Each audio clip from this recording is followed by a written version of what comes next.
이새의 줄기에서 한 싹이 나며 그 뿌리에서 한 가지가 나서 결실할 것이요 그의 위에 여호와의 영 곧 지혜와 총명의 영이요 모략과 재능의 영이요 지식과 여호와를 경외하는 영이 강림하시리니 그가 여호와를 경외함으로 즐거움을 삼을 것이며 그의 눈에 보이는 대로 심판하지 아니하며 그의 귀에 들리는 대로 판단하지 아니하며 공의로 가난한 자를 심판하며 정직으로 세상의 겸손한 자를 판단할 것이며 그의 입에 막대기로 세상을 치며 그의 입술의 기운으로 악인을 죽일 것이며 공의로 그의 허리띠를 삼으며 성실로 그의 몸에 띠를 삼으리라. 그때 이리가 어린 양과 함께 살며 표범이 어린 염소와 함께 누우며 송아지와 어린 사자와 살찐 짐승이 함께 있어 어린아이에게 끌리며 암소와 곰이 함께 먹으며 그것들의 새끼가 함께 엎드리며 사자가 소처럼 풀을 먹을 것이며 젖먹는 아이가 독사의 구멍에서 장난하며 젖된 어린아이가 독사의 굴에 손을 넣을 것이라. 내 거룩한 산 모든 곳에서 해됨도 없고 상함도 없을 것이니 이는 물이 바다를 덮은 같이 여호와를 아는 지식이 세상에 충만할 것임이니라. 아멘. 교회 다니는 것에 대해서 사람들이 그건 종교다 이야기를 하고 마치 남들이 안 하는 특이한 취미를 가진 것처럼 대하죠. 세상 사람들은. 여러분 그러나 그렇지 않습니다. 신앙생활을 한다는 것은 하나님을 신앙한다는 것은 다른 사람들이 잘못 신앙하는 것을 바르게 신앙하는 것이죠. 세상 사람들도 다 종교 생활을 하고 있습니다. 인정하지 않는 무신론자조차도 종교 생활을 하고 있는 겁니다. 우리가 인간의 역사를 되짚어 보면 역사를 기록한 존재는 인간밖에 없죠. 인간이 왜 역사를 기록하는가에 대해서 질문에 대해서 답을 찾는 학자마다 의견이 분분합니다. 그러나 인간 자체의 실체를 들여다보았을 때에 인간이 역사를 기록하는 존재라는 것에 대해서 아무도 다른 의견을 갖지 않을 것입니다. 너무나 많은 증거가 있어요. 원주민들도 역사를 쓰죠. 인간이 역사를 기록한 덕분에 우리는 이 세계와 역사에 대한 인간에 대한 많은 정보를 얻고 또 시행착오를 줄일 수 있는 좋은 교훈들을 거기서 얻습니다. 그 역사의 흔적을 뒤따라가 보면 인간이 알 수 없는 오래 전부터 모여서 살아왔다는 것을 알 수 있습니다. 고대 그리스 철학자 아리스토텔레스가 인간은 사회적 동물이다. 그 사람이 봐도 인간이 그렇게 보인 겁니다. 그리고 성경에 그 이전에 아담의 아들 가인이 그 아들의 이름으로 성을 쌓았죠. 모여 사는 거죠. 굉장히 오래된 역사가 있습니다. 역사 안에 우리가 뭘 보게 되냐면 나라를 봅니다. 나라. 물론 나라라고 규정할 수 있는 기준은 많습니다만 넓은 의미에서는 한 사람 이상 모이면 이미 넓은 의미로 나라라고 생각해 볼 수가 있습니다. 왜냐하면 둘 사이에 벌써 공통의 규칙을 만들고 서로 받아들일 수 있는 행동 양식이 명시적으로든 암묵적으로든 정해지게 돼 있습니다. 약속된 체계가 반드시 필요하게 되는 겁니다. 그런 의미에서 인간은 태초부터 나라 안에서 존재해 왔다라고 말해도 과언이 아닐 것입니다. 인간은 역사 안에서 수많은 나라들을 만들고 해체해 왔습니다. 나라를 만든 것도 해체하는 것도 인간 자신이죠. 사람들이 그 전에 나라를 해체하고 새로운 나라를 만든다고 하는 것은 굉장히 많은 위험 부담을 안고 하는 것입니다. 많은 혼란이 있고 많은 변화가 있고 그렇기 때문에 많은 사람이 스트레스를 받게 됐습니다. 한 나라가 망하고 한 나라가 세워지는 과정 속에는 그와 같은 큰 충격이 있습니다. 그래도 왜 그런 일을 하는가? 해체하려고 하는 나라가 지금 주고 있는 고통이 앞으로 새로운 나라가 초래할지 모르는 위험이 주는 그 압박감보다 훨씬 강할 때, 이보다 더 나빠질 수 있을 것 같지 않다고 할 때 사람들은 들고 일어나서 기존의 나라를 해체합니다. 이 세상에 영원한 제국이 존재하지 않죠. 옛날부터 지금까지 있는 나라가 있습니까? 수많은 나라들이 세워지고 그 나라들의 목표는 안 망하는 게 목표였지만 또 수많은 나라들이 해체되어 왔다는 것은 분명한 사실이죠. 인간이 나라를 세우는 일에 끊임없이 실패를 계속해서 반복해 오고 있다는 사실을 증명하는 강력한 증거이기도 합니다. 나라가 한번 세워서 안 망했으면 새로운 나라 세울 필요가 없죠. 세우면 또 망하고 또 망하고. 그 이야기는 뭐냐면 그 세운 나라가 실패했다는 뜻이죠. 로마 제국도 망하고 청나라도 망하고 신라도 망하고 다 망합니다. 안 망한 나라는 없습니다. 창세기의 홍수 사건 이후에 등장했던 그 바벨탑 사건이 인간의 역사에 끊임없이 반복되고 있는 거예요. 사람들은 그 역사를, 바벨의 역사를 인정하려고 하지 않습니다만은 우리는 성경을 보면서 이 세상이 똑같이 그렇게 돌아가고 있다는 것을 보게 됩니다. 성경책은 종교서적이 아니에요. 역사서예요. 역사서. 인간의 역사서입니다. 어쩜 그렇게 한치의 오차 없이 똑같이 벌어집니다. 하늘에 쌓도록 올라갑니다마는 결국은 또 무너지죠. 또 그 옆자리에 또 다른 탑을 쌓습니다. 또 올라가지만 또 무너집니다. 대한민국이라는 나라도 영원할까요? 망할 것입니다. 조선이 망하고 고려가 망했던 것처럼 망할 것입니다. 일본 안에도 수많은 왕조들이 있어요. 중국 안에도 마찬가지입니다. 영원한 왕조는 없습니다. 끊임없이 무한반복을 거듭하는 세상의 나라의 역사, 인간이 스스로가 주인이 되어서 자기를 위해서 만들고자 하는 나라들의 역사고 운명입니다.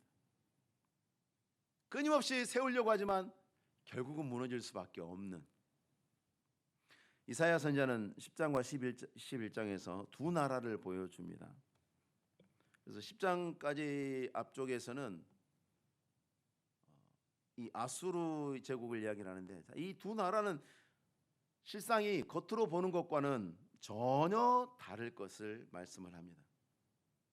바로 앞에 10장 33절 34절을 보시면 그 막강한 위세를 자랑하던 아수르 제국을 향해서 선포하시는 말씀. 보라, 주 만군의 여호와께서 혁혁한 위력으로 그 가지를 꺾으시리니 그 장대한 자가 찍힐 것이요 그 높은 자가 낮아질 것이며 쇠로 그 빽빽한 숲을 빼시리니 레바논이 권능 있는 자에게 배임을 당하리라.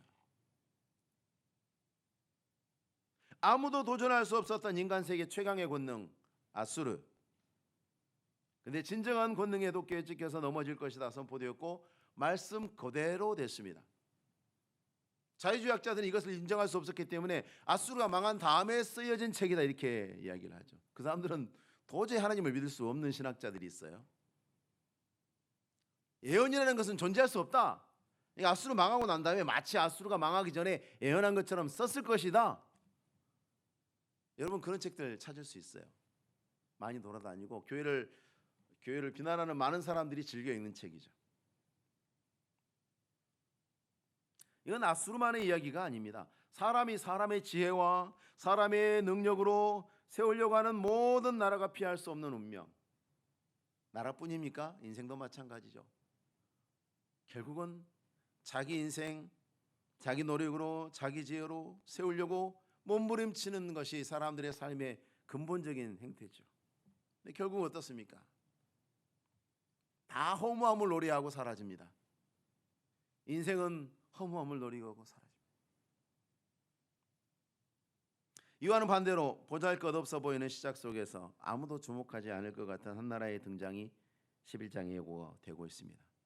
이 나라는 레바논의 그런 백향목 같은 그런 것이 아니고 그냥 그루터기에서 출발합니다. 여기 보니까 이새의 줄기란 얘기는 뭐냐면 이새의 그루터기란 뜻입니다.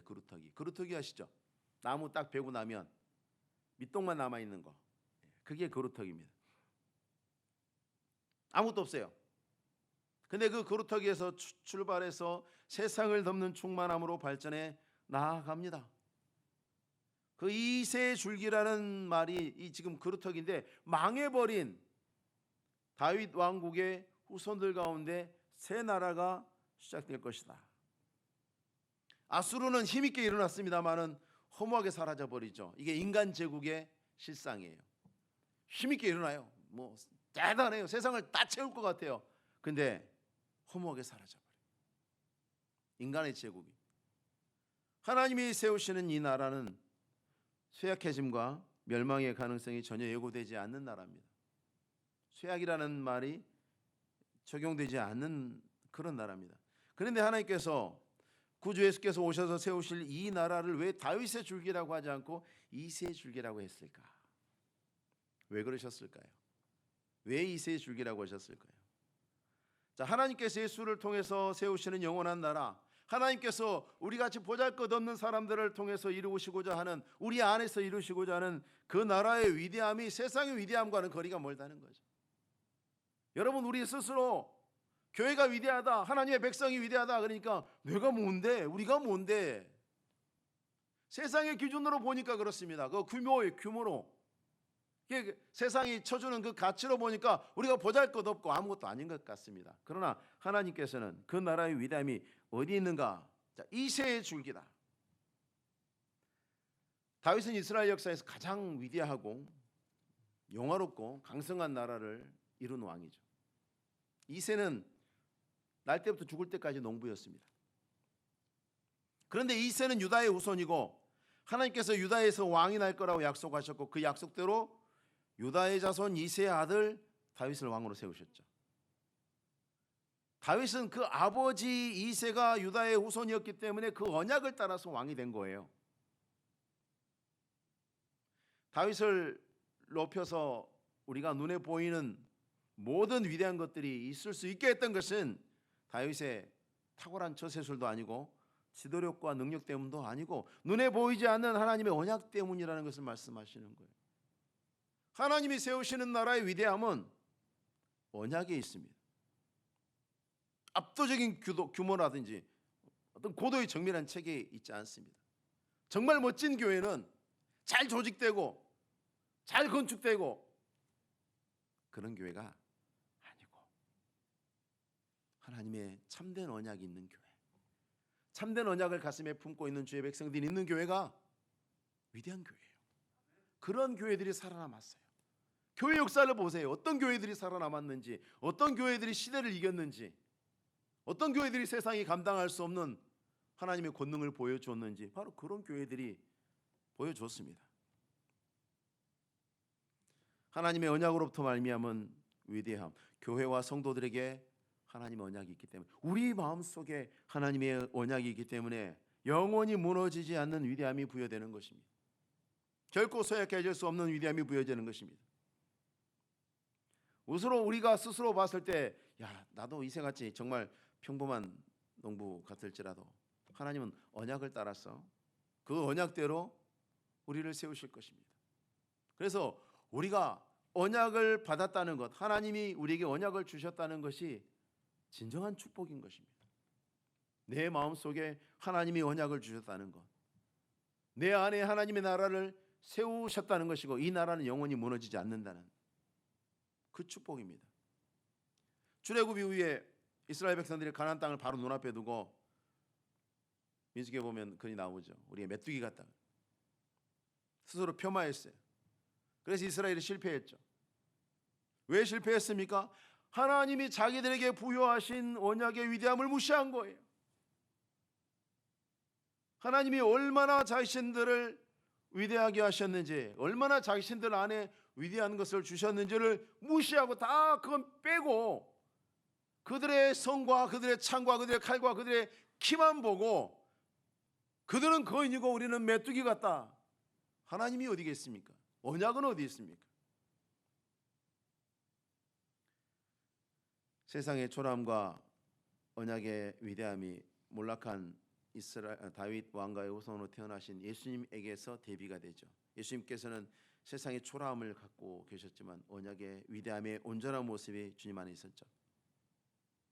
그 주님의 영광은 세상의 초라함이, 그분이 목수의 아들이라는 것이, 그들의 외모로 봤을 때는 예수님께서 흠모할 만한 것인 아름다운 것이 없었다는 것이 주님의 영광을, 그 찬란한 것을 가릴 수 없었습니다.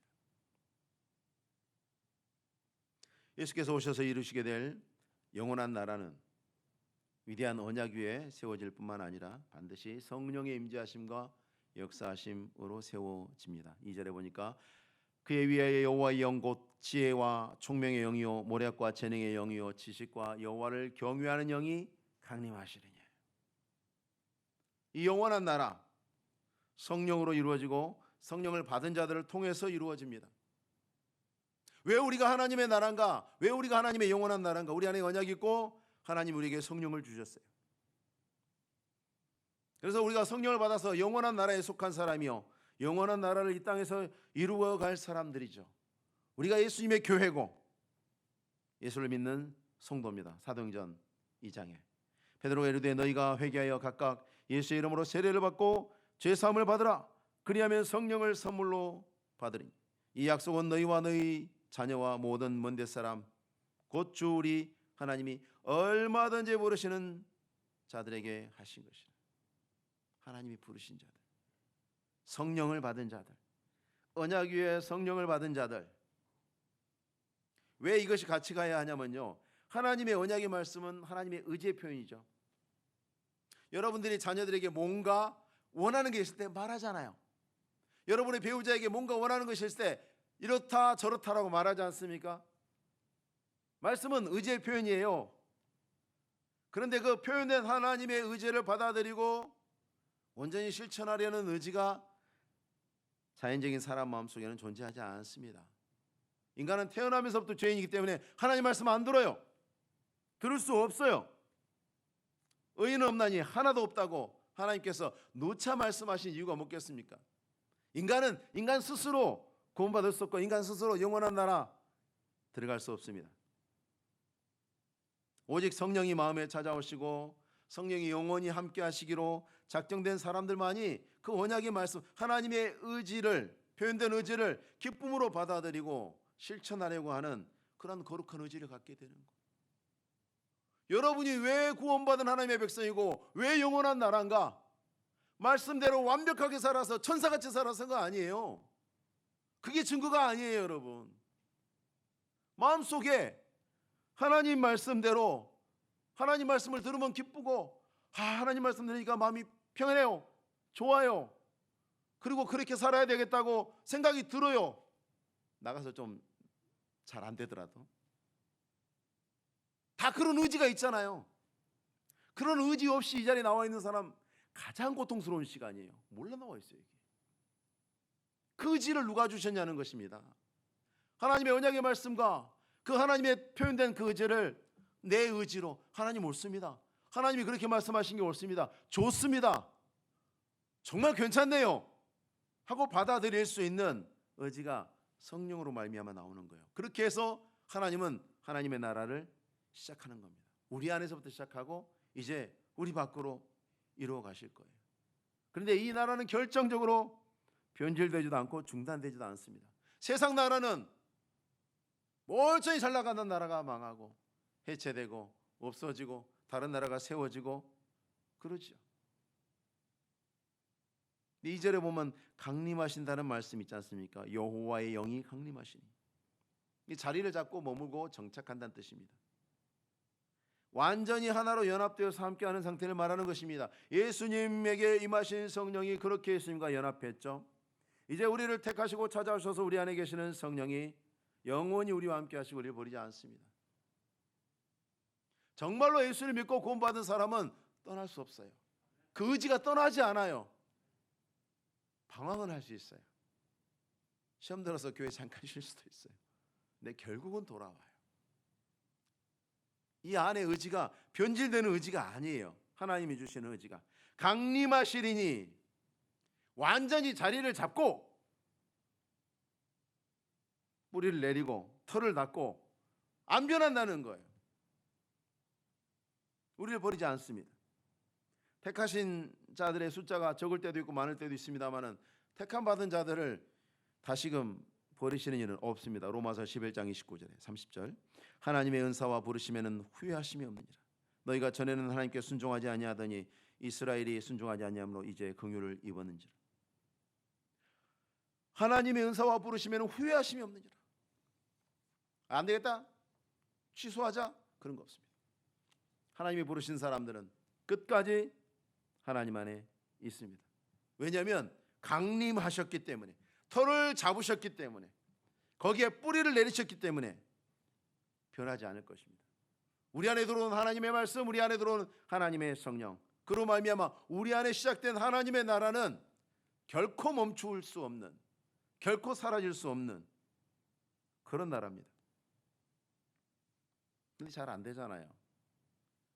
우리 안에 하나님의 나라가 분명히 있는데 그 하나님의 나라를 잘 우리가 이뤄내지 못하는 여러 가지 이유가 있습니다만은, 오늘 본문에서 예언되어 있어서 예수님께서 어떻게 영원한 하나님의 나라를 성취하시고 그 통치를 이루어 가셨는가, 3절부터 5절의 말씀이 보여주고 있는데, 이게 장차 우리가 이 세상을 떠나서 하나님 나라에 갔을 때에 이루어지게 될 완성형의 모습이죠. 근데 우리는 이 안에서 뭘 발견해야 하냐면, 역시 이 말씀은 예수님의 발자취이기도 합니다만은, 우리가 부족해도 온전히 성취하지 못하는 일이 있다 하더라도 하나님의 나라를 이 땅에서, 우리 가정에서, 내 삶에서 어떻게 이루어갈 수 있을까? 왜 천국이, 심령이 가난한 천국이 저희 것이고 예수 믿는 사람들은 이 안에 이미 천국이 있고 하나님의 나라가 있다는데, 왜 나는 하나님의 나라가 뭔지 잘 모르겠다, 난 잘 경험이 안 되는 것 같다, 왜 그럴까? 뭐가 문제일까? 본문이 가르쳐주고 있습니다. 세 가지. 첫 번째, 하나님 나라는 어떻게 성취할 수 있습니까? 내 삶은 어떻게 하나님 나라처럼 될 수 있을까? 첫 번째, 하나님을 경외하는 것을 유일한 목표로 삼아야 돼요. 3절 말씀에 보시면, 그가 여호와를 경외함으로 즐거움을 삼을 것이며. 예수님 다음으로 돈이 좋아요, 그런 책이 있더라고요. 그 책 있죠? 근데 잘못하면 동률 1위가 되는 수가 있어요. 예수님과 돈이 함께 좋아요. 어느 순간부터 예수님은 조금만 기다리세요, 돈부터 좋아하고요. 바뀌어요. 여호와를 경외함으로 즐거움을 삼을 것이며, 하나님을 존중하고 하나님의 뜻을 이루어드리고 하나님을 기쁘시게 하기 위해서 이루는 모든 일들을 통해서 하나님 나라가 성취돼요. 우리의 삶도 우리가 그와 같은 목표를 가지고 달려갈 때에 우리의 삶에도 하나님 나라가 이루어지는 거예요. 교회의 모든 사역의 목표가 하나님을 경외하고, 하나님을 경외하는 것 자체를 교회의 목표요 즐거움으로 삼아야 되고, 우리들이 추구하는 인생의 목표가 돼야 돼요. 나 어디까지 올라가야지, 진급해야지, 나는 재산을 얼만큼 모아야지, 그게 목표가 되면 안 되는 거예요. 인생의 부수적인 소소한 소망은 될 수 있어요. 그런 목표도 없이 살라는 뜻이 아니에요. 우리가 살아가면서 가질 수 있는 소소한 소망 있잖아요. 소확행이라 그러나 그러기 이야기 하더라고요. 소소한 즐거움, 사람마다 있잖아요. 갖고 싶은 거, 그런 리스트가 있잖아요. 그런 걸 말하는 게 아니에요. 목표를 말하는 거예요. 목표. 하나님을 기쁘시게 하는, 그래야 교회가 천국이 되고 인생이 천국이 됩니다. 그것이 그때서야 비로소 교회가 세상의 빛과 소금이 되는 것입니다.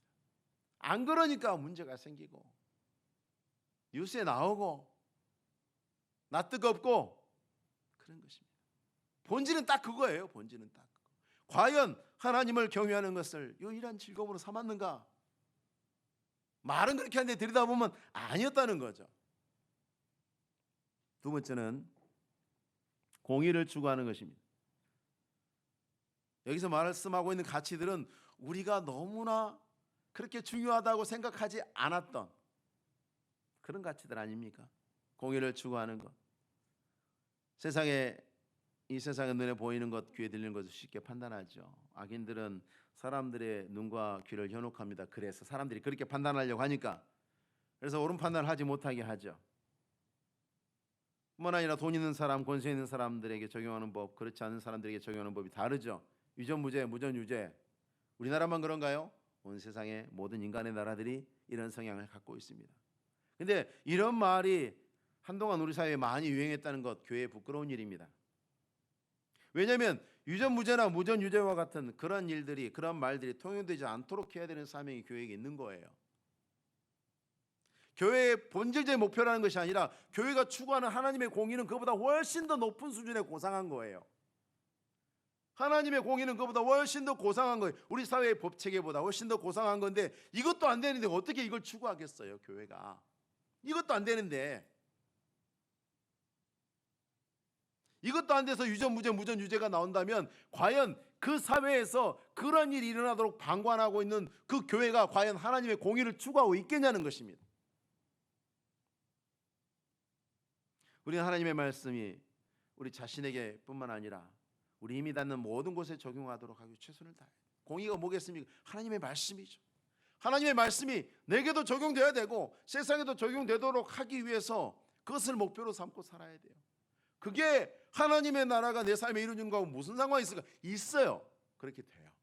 반드시 그렇게 됩니다.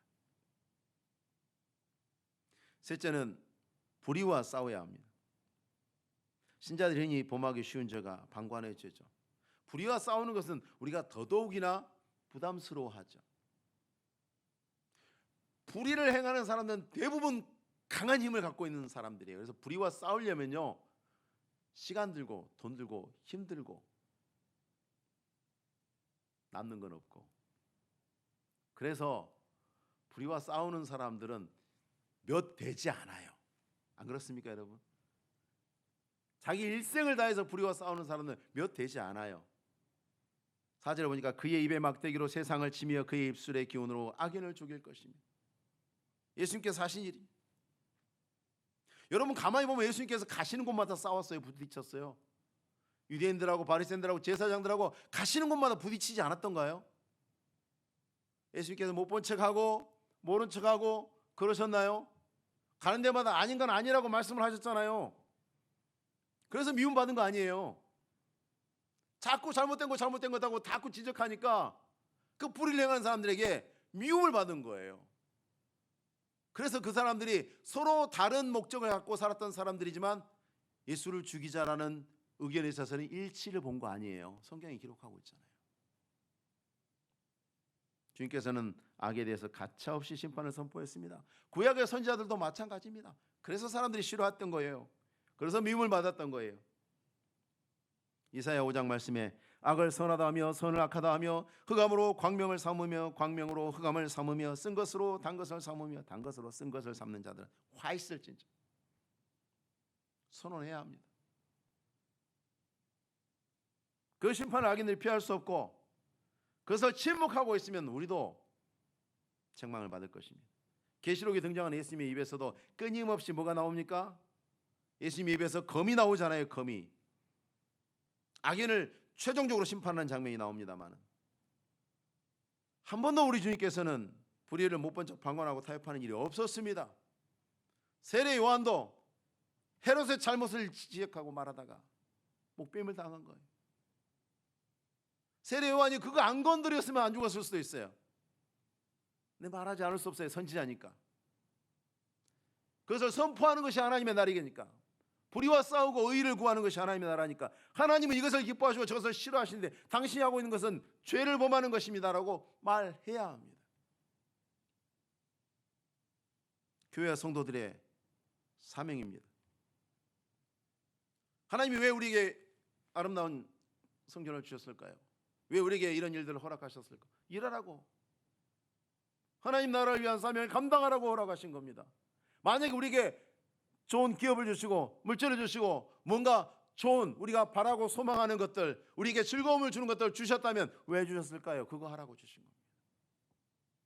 오해하면 안 돼요. 부귀영화 누리라고 주신 것이 아닌 것입니다. 우리 하나님의 말씀을 실천하고 말씀에 역행하는 세상의 모든 불의에 맞서야 합니다. 그리고 이 두 가지는 항상 같이 이루어져야 됩니다. 나는 공의는 추구하는데 불의와 싸우지 않을 거야? 아니요, 불가능해요. 나는 불의와 싸우는데 공의는 추구하지 않을 거야? 그것도 불가능합니다. 둘 중 한 가지라도 결핍된다면 다른 한 가지의 진실성도 의심받을 수밖에 없어요. 예수께서 세우시는 이 영원한 나라의 통치 방법 변할 수 없이 영원한 것이죠. 그리고 그 통치 방법으로 말미암아 성취되는 결과도 변하지 않습니다.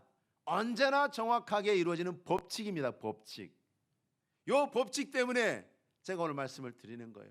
이렇게 하나님의 나라를 추구해야 됩니다. 우리의 삶에서도 그래야 되고, 교회에서도 그래야 되고, 우리 교회가 그래야 되고, 반드시 그래야 합니다. 왜? 요게 있어요. 요게.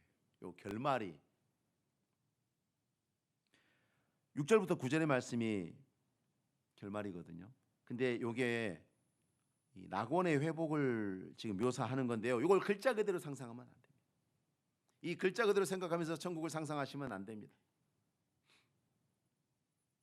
이게 뭘 표현하고자 하는 것인가를 봐야 되는 겁니다.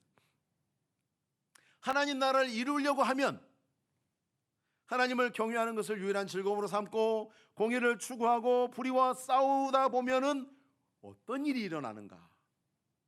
어떤 일이 일어나는가? 우리의 삶에서, 우리의 가정에서, 또 우리의 교회에서, 또 우리 교회가 있는 사회에서 어떤 일이 일어나는가? 6절부터 9절이 설명하는 두 가지. 첫 번째가 뭐냐면 조화입니다. 6절부터 9절에 많이 등장하는 단어가 뭐죠? 함께예요. 함께라는 단어가 계속 등장하죠. 진화론자들은 이 세상이 원래부터 약육강식의 법칙이 지배하는 냉혹한 세계라고 말합니다. 근데 성경은 인간의 범죄로 인해서 모든 피조물들의 본성이 변질된 거라고 말씀하십니다. 창세기 앞부분에 보면 모든 피조물들이 함께 어울려 살았어요. 함께 어울려 살았어요. 하나님의 창조 세계에는 처음부터 죽음이 설계에 포함되어 있지 않았어요. 태초에 하나님께서는 모든 것이 이렇게 조화롭게 함께 존재하도록 의도하셨습니다. 이제 하나님께서 예수 그리스도를 통해서 완성하시려고 하는 이 영원한 나라, 하나님이 의도하시는 나라, 하나님이 세우고자 하시는 나라, 그리고 영원히 변할 수 없는, 무너질 수 없는 이 태초의 조화를 완전히 뛰어넘는 완전한 조화가 있는 나라입니다. 우리가 하나님의 언약의 말씀 위에서 성령의 인도함을 따라서 살 때에 하나님을 경외함을 최고로 삼고 하나님의 공의의 말씀이 언제나 적용되고 하나님의 공의의 말씀과 반역하는 불의와 싸우는 일들을 우리의 삶에 최선으로 다해서 그것을 이루어갈 때에 본문이 말씀하시는 조화로움이 드러나는 거예요. 참으로 경건한 삶을 사는 사람들의 삶의 모든 영역의 모든 질서가 무질서와 혼돈에서 조화로운 질서로 세워지고 정돈이 되는 것입니다. 여러분 정말 신앙생활 잘하는 사람들은 대충 살지 않습니다. 삶이 어지럽지 않아요. 가만히 보세요. 삶이 어지럽지 않아요. 가정이 어지럽지 않아요. 문제가 있어요. 고통이 있을 수 있어요. 어지럽지 않아요. 정돈된 은혜가 있습니다. 무엇이든지 자기 자리를 찾아가서 함께 어울려서 좋아하는 은혜가 있습니다. 다툼이 사라지고 가정 안에서도 믿음이 깊은 사람이 있음으로 말미암아서 그 가정 안에 화목함이 그 조화죠. 화목함도 조화로움에서 나오는 거죠. 자동차에서 잡소리 난다 그러죠. 왜 그렇습니까? 기계들이 지금 조화롭지 않게 작동하고 있는 거예요. 기계들이 아주 절묘하게 조화롭게 작동하는 최고의 정점 있는 기계는요, 진동이 없어요. 진동이 없어요. 무진동 상태로 가는 거예요. 그게 최고의 기계죠. 인간이 아직 만들지 못하고 있는, 만들려고 하는, 근데 결코 만들 수 없는. 두 번째는 평화. 6절부터 9절이 말씀하고 있는 평화죠. 여러분 히브리어 샬롬은 단순히 전쟁이 없다 그 평화 아닙니다. 이 평화는 굉장히 심오한 뜻이 있습니다. 완전한 충족함의 상태를 말하는 것입니다. 여호와는 나의 목자시니, 우리 시편 23편 1절 제가 자주 읽어드리잖아요. 여호와는 나의 목자시니 내게 부족함이 없으리로다. 이게 샬롬이에요, 여러분. 이게 부족함이 없는데 충족한, 완전히 채워진 상태. 이게 조화로움과 뗄 수 없는 밀접함이 있습니다. 하나님을 경외함을 즐거움으로 삼고 공의를 추구하고 불의와 싸우는 사람들의 마음속에, 그들의 삶 속에 이루어지는 하나님의 통치의 결과물, 부족함이 없는 충족함, 적어도 그 충족함에 다가서는, 디모데전서 6장 8절에 우리가 먹을 것과 입을 것이 있은즉 족한 줄로 알 것이니라. 히브리서 13장 5절, 돈을 사랑하지 말고 있는 바를 족한 줄로 알라는 말씀이 권고하는 것이기도 합니다. 이 말씀들은 우리에게 경제적 가난을 명령하는 것이 아니에요. 없어도 그냥 살아, 부족해도 그냥 살아, 그 뜻이 아니라 충족한 평화의 상태를 누리라는 공고의 말씀이에요. 충족한 평화의 상태를 누리라.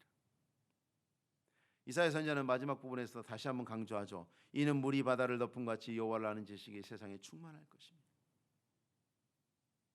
언약의 말씀에 대한 지식과 성령으로 말미암은 실천의 충만한 결과가 이는이라고 나왔잖아요. 그 충만한 결과가 앞의 결과를 나타냈다는 거죠.